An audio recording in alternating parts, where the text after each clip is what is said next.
going to show you a chest press, but I'm going to add something a little bit different to just the standard chest press.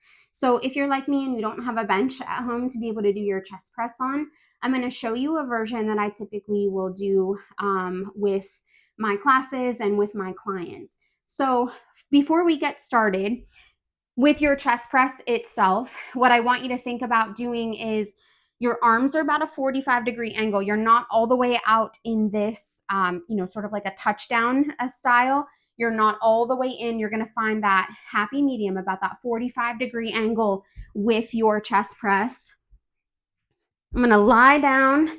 I'm going to grab weights. Again, you can start these off totally body weight here. And we're just going to push up, taking those dumbbells up towards each other, slow lower back down. Same thing here, keeping that 45-degree bend in our arms as we do this chest press. You can always just go one arm at a time.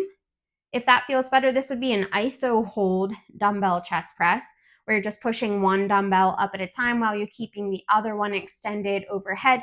You can always keep one down below here to press up, slow control lower back down, press up, slow control lower. Back, we're keeping our low back pressed into the mat the whole time.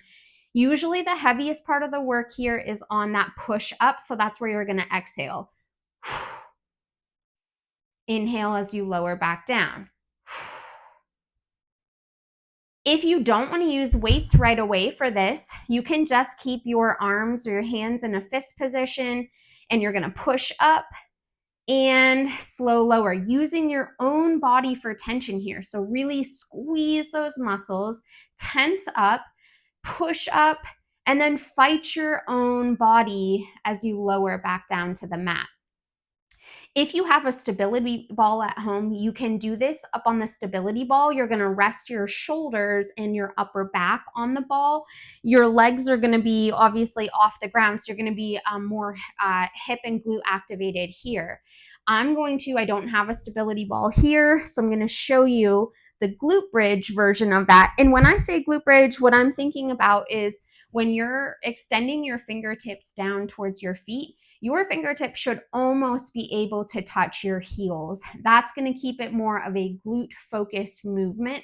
The further your feet are away from your butt, it becomes more of a hamstring focused movement. So my fingertips might only be a couple of inches, maybe even less than that, away from my heels.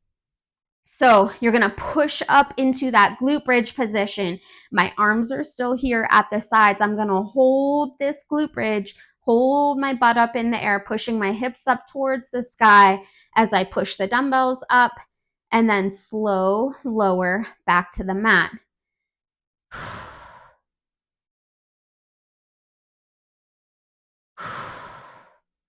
So that's what that position is going to look like. You always have the option, if holding the top of that glute bridge is too much, you can always push up, push your glutes and your hips up as you're pushing up into your chest press.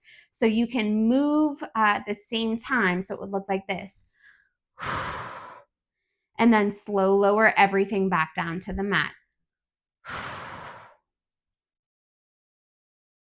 So there's a couple of different variations that you can try with that chest press by adding the glute bridge in there, or you can add that stability ball just to give you a little bit more instability on this movement.